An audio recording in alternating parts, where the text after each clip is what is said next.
চলে এলাম বন্ধুরা এই কনকনে শীতের মরশুমে রোমাঞ্চকর গল্পের সাথে আজকের এই আড্ডাটা জমিয়ে তুলতে। এই শীতকালের গ্রাম্য একটা পরিবেশের কথা চিন্তা করলে আমাদের মাথায় সবার প্রথমে আসে কুয়াশার চাদরে মোড়া মাঠ বা পুকুরের ধারে ওই খেজুর গাছটায় ঝুলতে থাকা রসের ভার। ঘরে ঘরে পিঠে পুলি বানানোর একটা আলাদাই তোড়জোড়। শীতের সন্ধ্যায় আগুন জ্বালিয়ে তাতে কড়াইশুঁটি পুড়িয়ে গোল হয়ে চারিদিকে বসে খাওয়ার একটা অন্যরকম মুহূর্ত। আমাদের শৈশবে এইরকম কতই না অভিজ্ঞতা আজ আমরা আমাদের কর্মব্যস্ত জীবনে হয়তো ভুলে গেছি। যদি আপনার জীবনেও এই শীতকাল নিয়ে থেকে থাকে কোনো স্পেশাল মোমেন্ট, তাহলে সেটা কমেন্ট বক্সে শেয়ার করে জানাতে ভুলবেন না। আজ আপনাকে নিয়ে যাব এমনই এক শীতের সন্ধ্যায় সেই মানুষগুলোর আড্ডায়, যাদের ঝুলিতে রয়েছে হাড় হিম করা সব ভৌতিক অভিজ্ঞতার গল্প। তবে আর দেরি কেন, চলুন চাদরটা গায়ে ভালো করে জড়িয়ে নিন।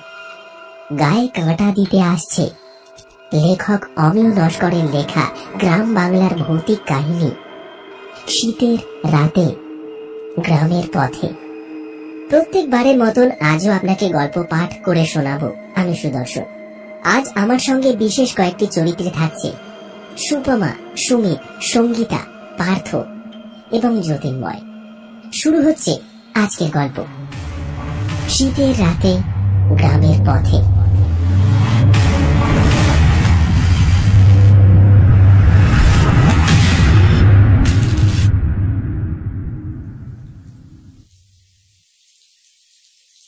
শীতকালে বৃষ্টিটা ঠিক মেনে নেওয়া যায় না।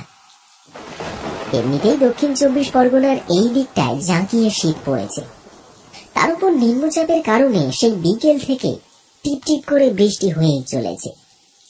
আর বৃষ্টি হলেই আমার মতন অলস বাঙালিদের অভ্যাস একটু ঘর কোনো ধরনের হয়ে থাকে, একটু বসে বসে তাস খেলা কিংবা চায়ের দোকানে আড্ডা দেওয়া। কিন্তু এখানে এসব আমি পাই কোথায়? কাউকে তো তেমন ভাবে চিনি না। পৌষ সংক্রান্তির মেলা উপলক্ষে আমি শ্বশুর বাড়িতে এসেছি। আগামীকাল সংক্রান্তির মেলা, তাই আজ সন্ধ্যা হতে না হতেই স্ত্রী এবং শাশুড়ি পিঠে তৈরি করতে শুরু করেছে। আর আমি ঘরে বসে বসে কেমন যেন বোর হয়ে যাচ্ছি। তাই আমার স্ত্রী মিনতিকে বললাম, হ্যাঁ এই শোনো না, আমি একটু বাইরের দিকটাতে বেরিয়ে আসি, একটু পরেই চলে আসবো বুঝলে। মিনতি আমাকে বলল, আচ্ছা সে নয় বাইরে থেকে ঘুরে এসো, কিন্তু যাওয়ার আগে গরম গরম দুটো পাটিসাপটা খেয়ে যাও। আচ্ছা পরে এসে খাবো খন, তোমরা এখন বানাতে থাকো। টিপটিপানি বৃষ্টিটা থামতেই আমি একটু বাইরের দিকে বেরিয়ে পড়লাম। সবার বাড়ি থেকে চুংচাং শব্দ ভেসে আসছে।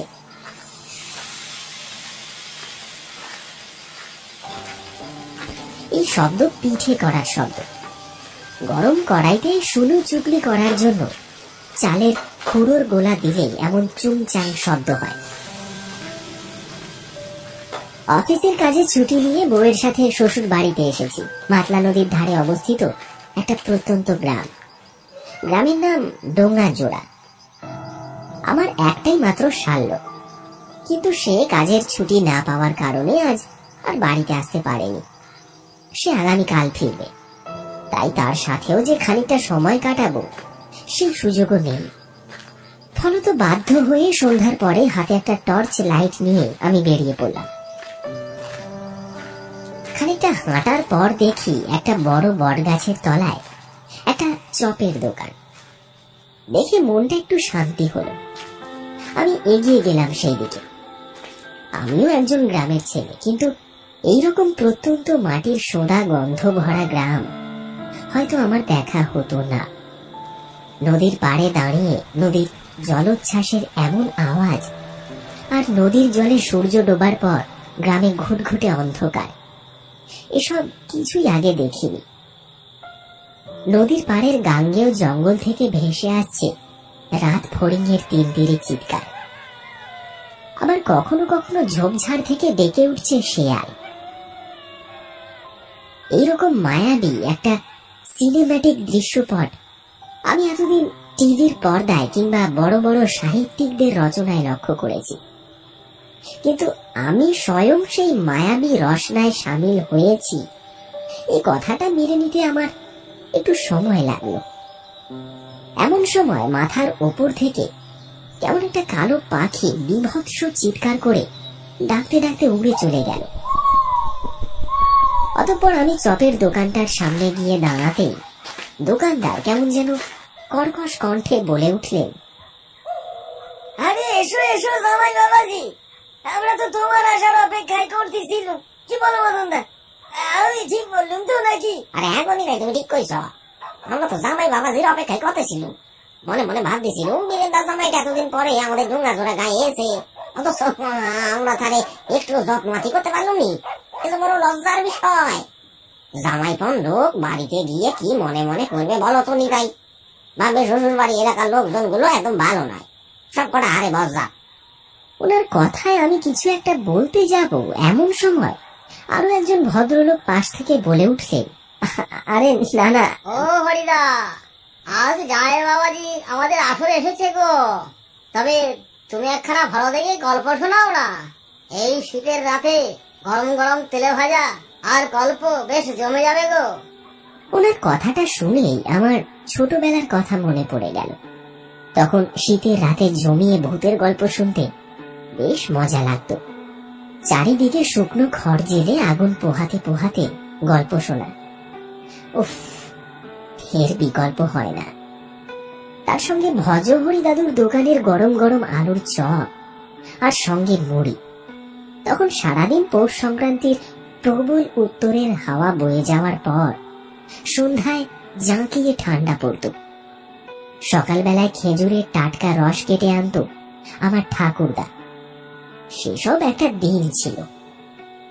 সন্ধ্যাবেলায় মা ভজহরি দাদুর দোকানে চপ কিনতে পাঠালে আমি এসে খানিকটা গল্প শুনে তবেই বাড়ি ফিরতাম। আর আজ এখানে হঠাৎ করে এমন গল্পের প্রসঙ্গ ওঠায় আমি সবে বলতে যাব, বেশ তো, তবে একটা গল্প শোনান তাহলে। কিন্তু আমার মুখের কথা কণ্ঠ থেকে বাইরে বের হওয়ার আগেই হরি নামের সেই ব্যক্তি বলে উঠল, গল্প শুনবি তাহলে?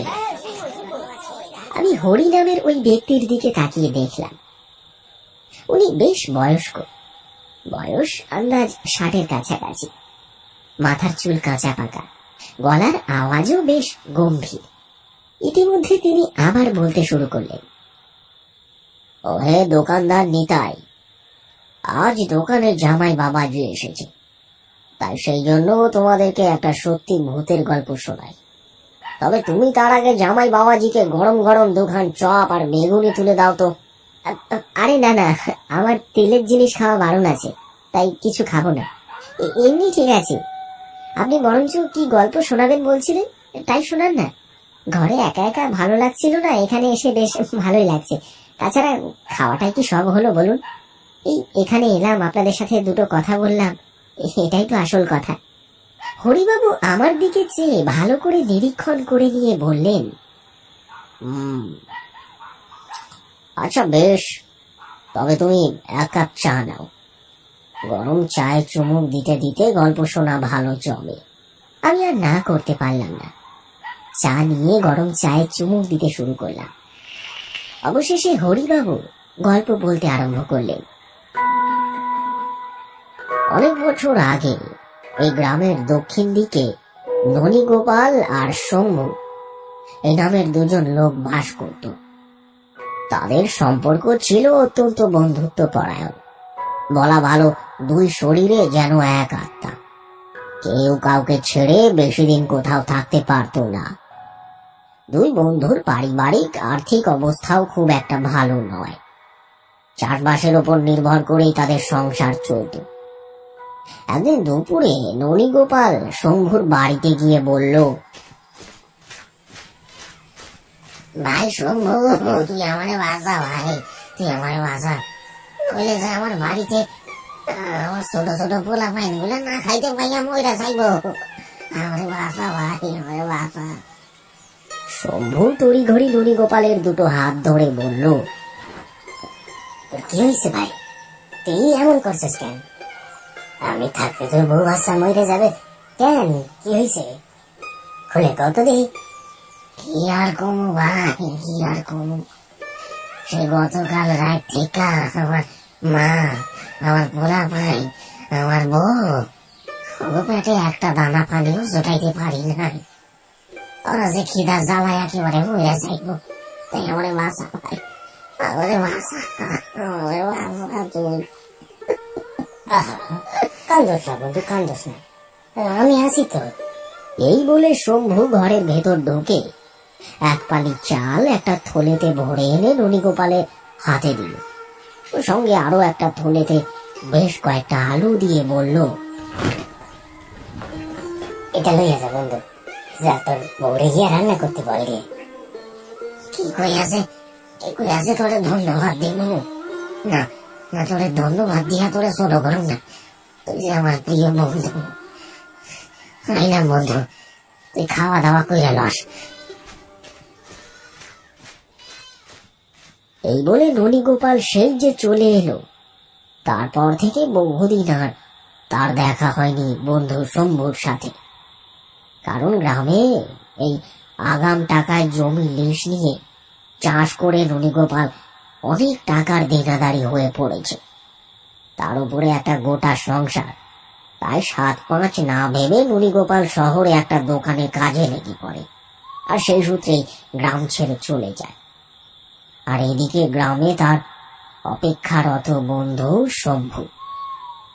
দুজনের এই ব্যবধানের মাঝখান থেকে বয়ে গেছে বহু দিন, বহু পক্ষ, বহু মাস। বদলে গেছে দুই বন্ধুর অবস্থান। এইভাবে 3 বছর অতিবাহিত হয়ে যাওয়ার পর ননীগোপাল একদিন শহর থেকে গ্রামের বাড়িতে ফিরে আসে এবং পুরনো অভ্যাস মতোই বাবার রেখে যাওয়া একমাত্র সম্বল ওই সাইকেলখানা, যেটা শত অভাবেও ননী বেচেনি, তার কাছে স্মৃতি হয়ে আজও রয়ে গেছে, সেই সাইকেলটা নিয়ে সে শম্ভুর বাড়ির দিকে রওনা দেয়। কিছুটা পথ যাওয়ার পরে সূর্য ডুবে অন্ধকার নেমে আসে। ননীগোপাল সাইকেলের প্যাডেল করতে করতে কিছুটা এগিয়ে এসে হঠাৎ অন্ধকারের মধ্যে তার দেখা হয়ে যায় বন্ধু শম্ভুর সাথে। হঠাৎ পথে শম্ভুকে দেখতে পেয়ে ননীগোপাল তো আনন্দে আত্মহারা। সে বলে ওঠে, কি রে বন্ধু, কেমন আছিস? এতদিন পর শহর থেকে ফিরে আসা বন্ধুকে শম্ভু জড়িয়ে ধরে আলিঙ্গন করে। আর আলিঙ্গন করতেই ননীগোপালের শরীরটা যেন ঠান্ডায় কেঁপে ওঠে। ননীগোপাল বিস্ময় আটকে রাখতে না পেরে অবাক হয়ে বলল, কে বন্ধু, তোমার শরীর এমন বরফের মতন ঠান্ডা হয়ে আছে কেন? শম্ভু একটু ব্যঙ্গাত্মক হাসি হেসে বলল, আর ঠান্ডা হইব না কেন বল? সারাটা দিন তো আর রোদে জ্বালায় খাটাখাটনি করতে পারি না, তাই রাতে এই ঠান্ডায় সমস্ত কাম সাইরে রাখি। আসলে দিনে সূর্যের আলোয় আমি আর ঘর থেকে বাইর হতে পারি না। আসলে বয়স হচ্ছে তো, তাই। ঠিক, তোর বাড়িতে সবাই ভালো আছে তো? হ্যাঁ বন্ধু, সবাই ভালো আছে। এমন সময় শম্ভু বলল, চল ননি, হাড়ির খামারে আজ ভিডিও হচ্ছে, ভিডিও। চল চল দেখে আসি, কতদিন আর একসাথে ভিডিও দেখতে যাওয়া হয় নাই। শম্ভুর এমন প্রস্তাবে ননীগোপাল তো আনন্দে আত্মহারা হয়ে গেল। কারণ ননীগোপালের এইরকম ভিডিও দেখতে যাওয়ার একটা প্রবল নেশা ছিল সেই ছোটবেলা থেকে। অতঃপর দুজনে কথাবার্তা বলতে বলতে ভিডিও দেখতে চলে গেল। কিন্তু আশ্চর্যের বিষয় হলো, ননীগোপালকে অনেকদিন পর হাড়ির খামারে দেখতে পেয়ে প্রায় সবাই তার সাথে কথা বলল, কিন্তু কেউ একটিবারের জন্যও শম্ভুর সাথে কথা বলল না। সবাই একটা এমন হাব ভাব করলো যেন সেই স্থানে ননীগোপাল একাই উপস্থিত আছে। ননী বিষয়টা খেয়াল করলেও অতটা গুরুত্ব দিল না। ভাবলো ও তো গ্রামেই থাকে, তাই হয়তো ওর সাথে তেমন কেউ কথা বলছে না। আমি অনেকদিন পর গ্রামে ফিরেছি, তাই আমাকে এসব কথা জিজ্ঞাসাবাদ করছে। কেমন আছো? কবে এলে? মাথায় কি হয়ে যাচ্ছিল? তারপর ভিডিও দেখা শেষ হতেই ননি খেয়াল করে অনেকটা রাত হয়ে গেছে। এবার বাড়িতে সবাই চিন্তা করবে। অবশ্য এখানে একটা কথা বলে রাখা ভালো, তা হলো কলকাতায় কাজে যাওয়ার পর থেকে ননি গোপালের পরিবারের অনটন অনেকটা কমে গেছে। তখন খানিকটা স্বাভাবিকত্ব ফিরেছে তার সংসারে। তাই ননি গোপাল সাইকেল চালিয়ে বাড়ি ফিরতে ফিরতে শম্ভুকে বলল, চল না, আজ তুই আমার সাথে আমাকে বাড়ি যাবি। সে তো বাড়িতে গিয়ে একা একা থাকবি, খাবি। চল আজ জানা হয় আমার বাড়িতেই চল, আমার সাথে দুইটা খাওয়া দাওয়া করবি, আমার লগেই থাকবি। ননি গোপাল সাইকেল চালাচ্ছিল এবং সাইকেলের পেছনে বসেছিল শম্ভু। শম্ভু পেছন থেকে কেমন যেন কর্কশ গলায় বলে উঠল, না রে ননি, যা, তুই চইলা যা। আজ আমি আর তোর লগে যাবো না, অন্য কোন একদিন তোর লগে যাইব, তোর বাড়িতে ভাত পাইরা খাইব। দুজনে ভিডিও দেখে গভীর রাতে বাড়ি ফিরছে। পাড়াগাঁড় এলাকা, তাই চারিদিকে পুরোপুরি নিস্তব্ধ। কুয়াশার ধোঁয়াটে চাদর গ্রামের সর্বত্র একেবারে মুড়ে রেখেছে। কাঁচা মাটির রাস্তা দিয়ে দুজনে আসছে। তাদের সাইকেলের প্যাডেল করার শব্দটাও বিকট শোনায় ওই পিন পতন নিস্তব্ধতার মধ্যে। চারিদিকে ঝিঝির ডাক, শিয়ালের ডাকও দূর দূরান্ত থেকে ভেসে আসছে।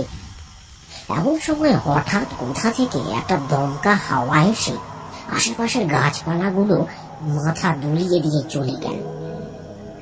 ততক্ষণে সাইকেলের ক্যারিয়ারে বসে থাকা শম্ভু দাঁতে দাঁত ঠুকে ঠকঠক করে কাঁপছে। এত ঝড়ের দাপটে আর সাইকেল চালানো সম্ভব নয়। তাই সাইকেল থেকে নেমে ননি গোপাল পেছনে তাকিয়ে দেখল, কিন্তু পেছনে তখন শম্ভু নেই। শম্ভু গেল কোথায়? চারিদিকের ঘোর অন্ধকার থেকে এই শম্ভু ডাকটাই বারবার প্রতিধ্বনিত হয়ে ফিরে আসতে লাগলো। শম্ভু, শম্ভু, শম্ভু কোথায় গেলি? শম্ভু, শম্ভু। না, এক আধবার নয়, ননি গোপালের এই ডাক বারবার প্রতিধ্বনিত হচ্ছিল এবং সেই প্রতিধ্বনির আওয়াজ কি ভয়ানক! শুনেই ননি গোপালের সারা শরীর একেবারে ঠান্ডায় জমে গেল। কিছুক্ষণ পরে ননি গোপাল দেখল অন্ধকারের চাদর ছিঁড়ে শম্ভু বেরিয়ে এসেছে। এসে সে বলল, চল চল, তুই সাইকেল থামাইনি কেন? অনেক রাত হয়ে গেছে। আরে তোরেই তো দেখতে পাইতেছিলাম না, তুই হঠাৎ কইরা কই চলে গেলি, এদিকে তো আমার সাইকেলটা থামাইতে হইল। কথাগুলো বলতে বলতে ননি গোপালের চোখ গিয়ে পড়ল শম্ভুর চোখের দিকে। তার চোখ দুটো যেন ভাঙাটার মতন জ্বলছে। ননি আরো দেখল শম্ভুর সারা শরীরটা কেমন যেন কাটা ছেঁড়া, আর সারা শরীর দিয়ে চুইয়ে রক্ত বেরিয়ে আসছে। সবটা দেখে ননি যেই না শম্ভুকে বলতে যাবে, কি করে এইসব, তৎক্ষণাৎ ননি দেখল শম্ভু একেবারে অক্ষত, তার শরীরে কোন রকম ক্ষত নেই। তার মানে এতক্ষণ এই অন্ধকারে সে ভুল দেখেছে।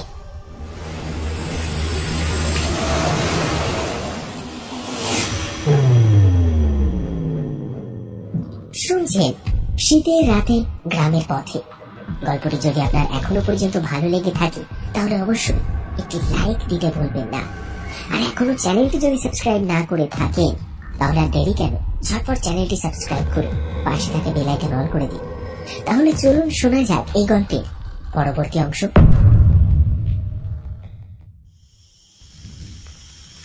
ননি গোপাল আবার সাইকেলটা চালানো শুরু করেছে। পেছনে বসে আছে শম্ভু। চারিদিকে শীতের গভীর রাত, রাত পাখির ভয়ানক চিৎকার, ঝোড়ো ঠান্ডা বাতাসে গাছপালাগুলোর মরণ দুলুনি চলছে এক নাগাড়ে। এসব দেখে ননি ভয় পেয়ে গেল। তার উপর দূর দূরান্ত থেকে কেমন একটা যেন রিমঝিমে ধ্বনি ভেসে আসছে। কেউ যেন এক নাগাড়ে ননি গোপালকে ডাকছে। ননি, এই ননি, ননি। এই সব কিছুতেই ননি গোপাল ভয়ে বিস্ময়ে একেবারে হতবুদ্ধি হয়ে এখনই যেন প্রাণ হারাবে এমন এক দশা। শম্ভু রে, এইবার আমার কেমন যেন ভয় করতেছে রে। শম্ভু, কেন রে, ভয় করবে কেন? শম্ভুর এমন কথায় ননি হঠাৎ করেই ভয় পেয়ে গেল। কারণ শম্ভুর গলার স্বর ভেসে আসার কথা সাইকেলের পেছন দিক থেকে, কিন্তু তা না হয়ে শম্ভুর গলার স্বর যেন ভেসে এলো সাইকেলের সামনে অন্ধকার থেকে। কিন্তু তৎক্ষণাৎ পেছন ফিরতে ননি দেখল শম্ভু পিছনে বসে আছে। তবে এখন আর তার ভার একদমই মনে হচ্ছে না। সাইকেলের পেছনে কেউ বসলে তার একটা ভার স্পষ্ট অনুভব করা যায়। সাইকেলের চাকা কোনো ছোটখাটো গর্তে পড়লে হ্যান্ডেল এলাং তেলাং করে, কিন্তু না, শম্ভু পিছনে বসে আছে ঠিকই, কিন্তু তার এক ফোঁটাও ভার ননি গোপাল অনুভব করতে পারল না। যেন সাইকেলে ডাবল প্যাসেঞ্জার নয়, ননি গোপাল একাই আছে আর একাই চালাচ্ছে। হঠাৎ ননি গোপাল বলল, কিরে শম্ভু, হঠাৎ করে তুই এমন হালকা হইয়া গেলি কি করে? ননি গোপালের কথায় পিছন থেকে শম্ভু কর্কশ গলায় হেসে উঠে বলল, যার অস্তিত্ব থাকবো তারই তো ভার থাকবো। আমার বাস্তবে কোনো অস্তিত্ব নাই, আমার ভারও নাই। শম্ভু, আমার লগে মস্করা করস? তুইও শেষে বসে আমার লগে মস্করা করতাস। সব কথা বলতে বলতে এতক্ষণে ননি গোপালের সাইকেল এসে পৌঁছেছে গ্রামের মাঝখানে, জমিদার মুখার্জিদের প্রকাণ্ড আমবাগানে ওই পাশের রাস্তাটায়। সেখানে পৌঁছতেই ননি গোপালের শরীর ভয়ে খানিকটা কুঁচকে গেল। কারণ এই আমবাগান নিয়ে প্রচুর ভয়ানক ভয়ানক গল্প সে ছোটবেলা থেকেই শুনে আসছে।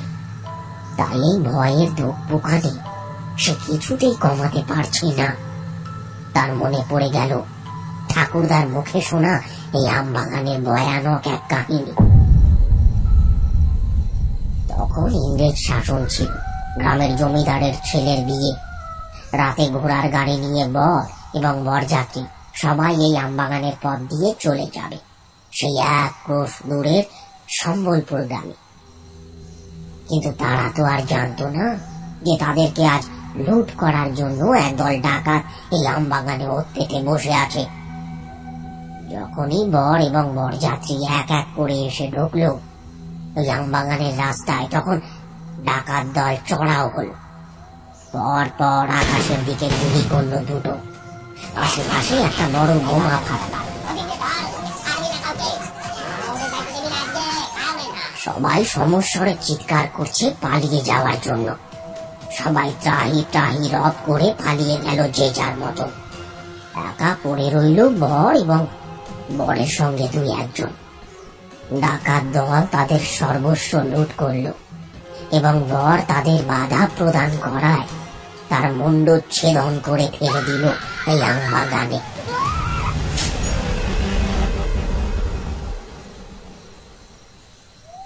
তাই তো তারপর থেকে সেই পুরনো জমিদার পুত্রের অতৃপ্ত আত্মা স্কন্ধ কাটা হয়ে ওই আমবাগানে ঘুরে বেড়ায় এবং রাতে তার চলাচলের মুখে কেউ পড়লে তারা রেহাই নেই।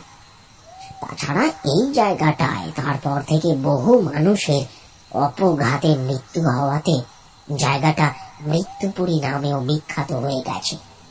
কারণ এই জায়গাটা মৃত্যুর জন্য টানে। গলায় দড়ি দেওয়া, বিষ খেয়ে মরা, নিজের পেটে ছুরি গাঁথা, এভাবে সাধারণ মানুষ অনেকেই মারা গেছে এই জায়গাটায়। তাই ননী গোপাল এই পথ দিয়ে চলার সময় ভয়ে ভয়ে রাম নাম জপ করতে লাগলো জোরে জোরে। ননী গোপাল জোরে সাইকেল চালিয়ে এগোতে থাকে, কিন্তু হঠাৎ কিছু দূর এগোতে সে অনুভব করল তার সাইকেলের পিছনটা প্রচন্ড ভারী হয়ে উঠেছে। হঠাৎ এত ভারী যে ননী গোপাল আর সাইকেল চালাতে পারল না। ধপ করে সে নিচে পড়ে গেল।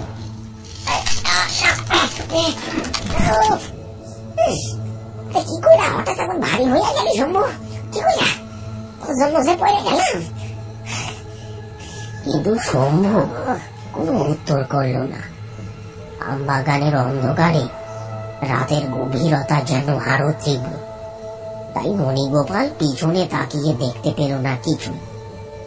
এতক্ষণে হাতে ধরা টর্চ লাইটের আলো পিছনে ফেলে ননী গোপাল অবাক হয়ে গেল। না, শম্ভু নেই। চারিদিকে লাইট গড়িয়ে ফিরিয়ে সে দেখলো কোথাও শম্ভু নেই। শম্ভু, ওই শম্ভু, আমার কোথায় উধাও হয়ে গেলি রে বাবা শম্ভু? কিন্তু ননী গোপালের ডাকে কোনো সাড়া পাওয়া যায় না, বরং তার ডাকটাই বারবার বিভৎস ভাবে প্রতিধ্বনিত হতে থাকে। শম্ভু, শম্ভু, শম্ভু। সবটা দেখে ভয়ে মরি বাঁচি করে ননী গোপাল আবার সাইকেল চালাতে শুরু করেছে। তবে সে আর সাইকেল নিয়ে বেশি দূর এগোতে পারলো না, কারণ কিছু দূর এগোতে রাস্তার পাশে সে দেখতে পায় শম্ভু তার সামনে দাঁড়িয়ে আর হাতের ইশারায় ওকে থামতে বলছে। ননী গোপাল টর্চের আলো ফেলে দেখল শম্ভুর শরীরটা কেমন যেন ফিকে হয়ে আসছে। তার চোখগুলো ঢুলু ঢুলু করছে, ঠিক যেন মরা মাছের মতো। একটা মরা মানুষ যেন সোজা হয়ে দাঁড়িয়ে বন্ধু ননীকে হাত ছুঁড়ে দিয়ে ডাকছে, এমন একটা পরিস্থিতি। ব্যাপারটা দেখে কেন জানি না ননী প্রচন্ড ভয়ে আতঙ্কিত হয়ে সাইকেল গড়িয়ে সেখান থেকে আরেকটা পথ ধরে পালাতে লাগলো।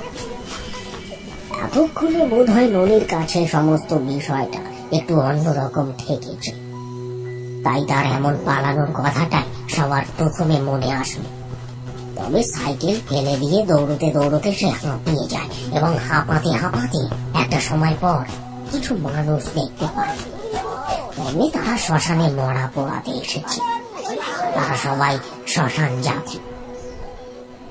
ভয়ে ভয়ে ননী সেই মানুষগুলোর ভিড়ে প্রবেশ করে মিলিয়ে যায়, কিন্তু সেখানেও সে দেখতে পায় তার গা ঘেঁষে এসে দাঁড়িয়ে রয়েছে শম্ভু।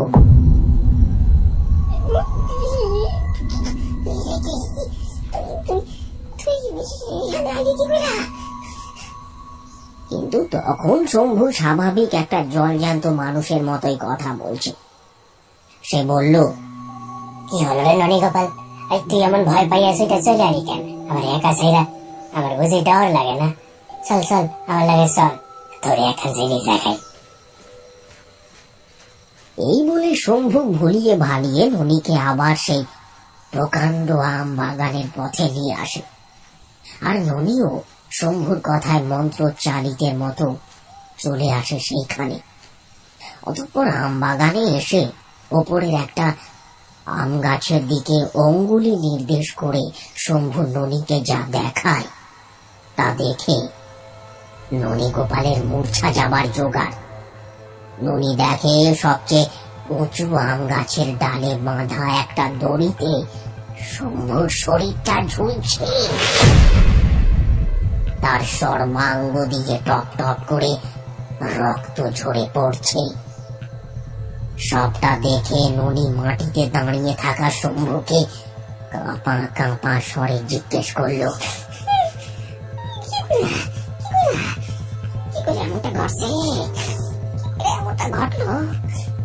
কথাটা জিজ্ঞেস করার পরে ননী কেমন যেন মূর্ছা গেল।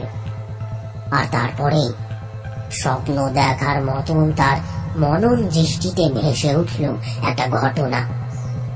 সেখানে যেন শম্ভু স্বয়ং নিজের মুখে তার মরণ বৃত্তান্ত বলছে বন্ধু ননিকে। জমিদার কন্যা মৃগনবীর সঙ্গে আমার প্রেমের সম্পর্ক ছিল, কিন্তু কথা খান আমরা সারা কাউরে জানতে দিই নাই। তবে একদিন জমিদার প্রতাপ চন্দ্র মুখুর্জে তলে তলে জানতে পারে গেছিল যে তার মাইয়া মৃগনবী ভালোবাসে তাদেরই বাড়ির চাষা এক ছেলেরে। তবে একদিন সন্ধ্যাবেলায় মৃগনবী জমিদার বাড়ির দক্ষিণের বড় আম গাছটার আড়ালে দাঁড়াইয়া আমার লগে কথা কইতেছিল। আমি একটু ভীত হয়ে কাপা কাপা গলায় কইলুম, মেঘনাবি, তুমি আমারে বোঝার চেষ্টা করো। আমি যে তোমার বাড়ির চাকরের মতো, আমি যে তোমার বাড়ির চাষা। আমার সাথে তুমি পালাইয়া বিয়া করলে তোমার বাবা যে তোমার একারে কাইটা ফেলবো, সাথে সাথে আমারে ওরা একারে শেষ কইরা দিব। আমি জেনে বুঝে তোমার এমন ক্ষতি হইতে দিতে পারি না মেঘনাবি, আমি পারি না। তখন মৃগনাভি আমার কথায় কান্দা ফেলে এবং কান্দতে কান্দতে কয়, শম্ভু, আমি শুধু তোমাকেই চাই। তুমি ছাড়া অন্য কারোর এমনটা ভাবলেই আমার চোখের জল আসে। আমি জানি না আমার ভবিষ্যৎ কেমন হবে, আদৌ বাঁচবো কি মরবো, কিন্তু যদি বিয়ে করতেই হয় আমি তোমাকেই করব। এই কথা কইয়া মেঘনাভি সুইটে চলে যায় জমিদার বাড়ির অন্দরমহলে। তখন জমিদার ছিল, জমিদারিও ছিল, কিন্তু কিন্তু আজ জমিদার বাড়ির নামটাই আছে শুধু, পুরাতন ঐতিহ্য আর নাই। সবটাই মুছে গেছে কালের অভিশাপে। সে এক ভয়াল ভয়ঙ্কর দম আটকে আসা ঘটনা। একদিন রাতে জমিদার প্রতাপ চন্দ্র তার দুজন লেঠেল রে টাইকা পাঠায় এবং সোফায় বৈশা গড়গড়ায় টাইম মাইতে মাইতে তাদেরকে জানিয়ে দিয়া কইল, ওহে, তোরা সবাই দিকে শোন, তোদের সাথে কয়েকটা কথা বলি।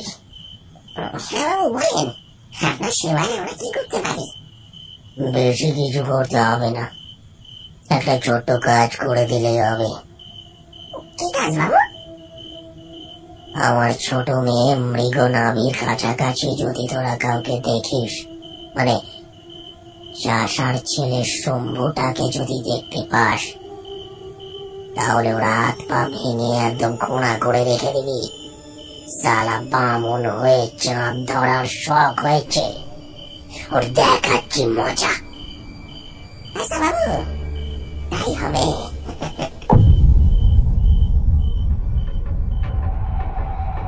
তারপর ওরা তিনজন সর্বদাই চোখ রাখছিল এই মৃগনাভির উপরে। অতঃপর একদিন বিকালে জমিদার বাড়ির এই আম বাগানের দিকটায় পরন্ত আলোয় মৃগনাভি ও আমার কথোপকথন চলাকালীন আমরা তাদের চোখে ধরা পড়ে যাই। ততক্ষণাৎ তিনজন লোক লাঠি দিয়া আমারে পেটাইতে পেটাইতে একেবারে জখম কইরা দেয়। মাথা ভাইটা গল গল কইরা রক্ত ঝরতে থাকে, চোখের কোণে কালচিটা দাগ পড়ে যায়।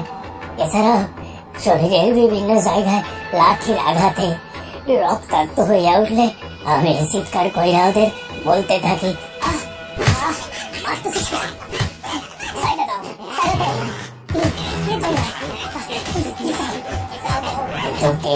কার কথা? জমিদার প্রতাপ চন্দ্রের কথা মতো তারা বেদরক ভাবে আমারে পেটাইতে থাকে।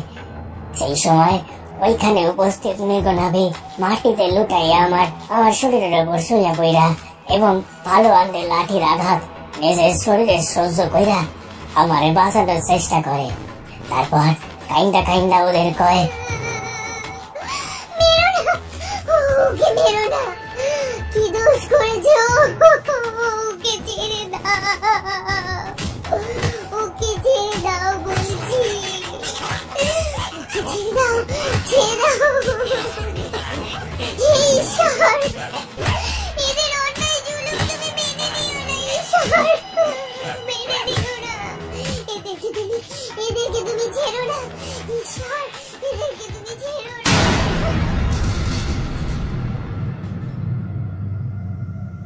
কিন্তু না, মৃগনাভি আমারে রক্ষা করতে পারে নাই। ওরা কয়জনে মিলে আমারে মারতে মারতে জখম কইরা দেয়, আর সঙ্গে সঙ্গে সেই স্থানে এসে দাঁড়ায় জমিদার প্রতাপ চন্দ্র, এবং তার আদেশে আমার আমার জখম হওয়া শরীরখানা গলায় দড়ি দিয়া ঝুলাইয়া দেয় এই আম গাছটার ডালে। আর আর সারা গায়ের লোক ভাবে আমি দেনার দায়ে গলায় দড়ি দিয়া আত্মহত্যা করছি।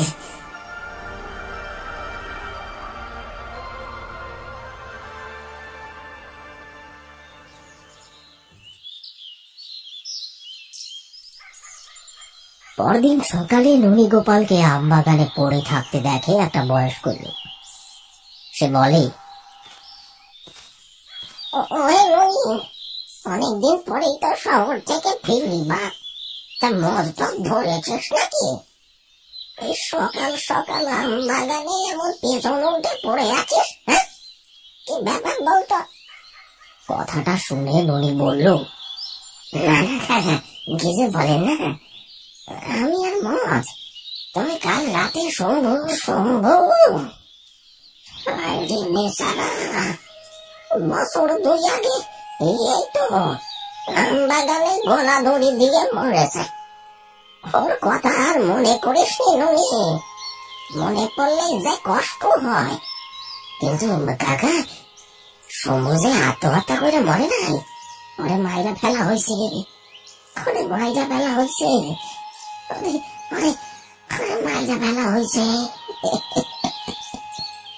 ওরে মাইরা ফেলা হয়েছে। কিন্তু সেই গাছটার দিকে চেয়ে ননী গোপাল শম্ভুর সে মৃতদেহটা আর দেখতে পায়নি।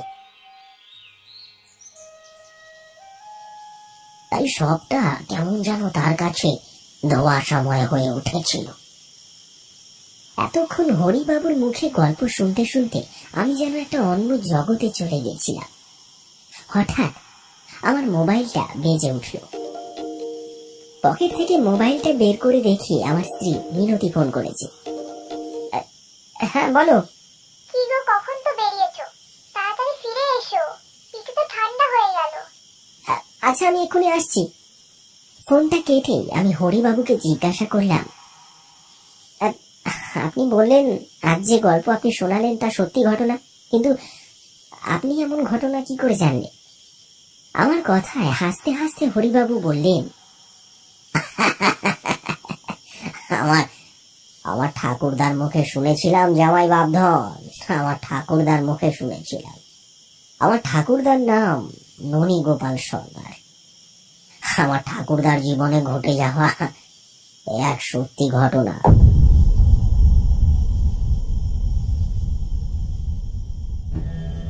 শুনলেন শীতের রাতে গ্রামের পথে। গল্পটি আপনার কেমন লাগলো অবশ্যই কমেন্টে জানাতে ভুলবেন না। যদি ভালো লেগে থাকে তাহলে একটি লাইক দিন এবং চ্যানেলটি সাবস্ক্রাইব করে পাশে থাকা বেল আইকন অল করে দিন এই ধরনের আরো রোমহর্ষক কাহিনী বারবার শোনার জন্য।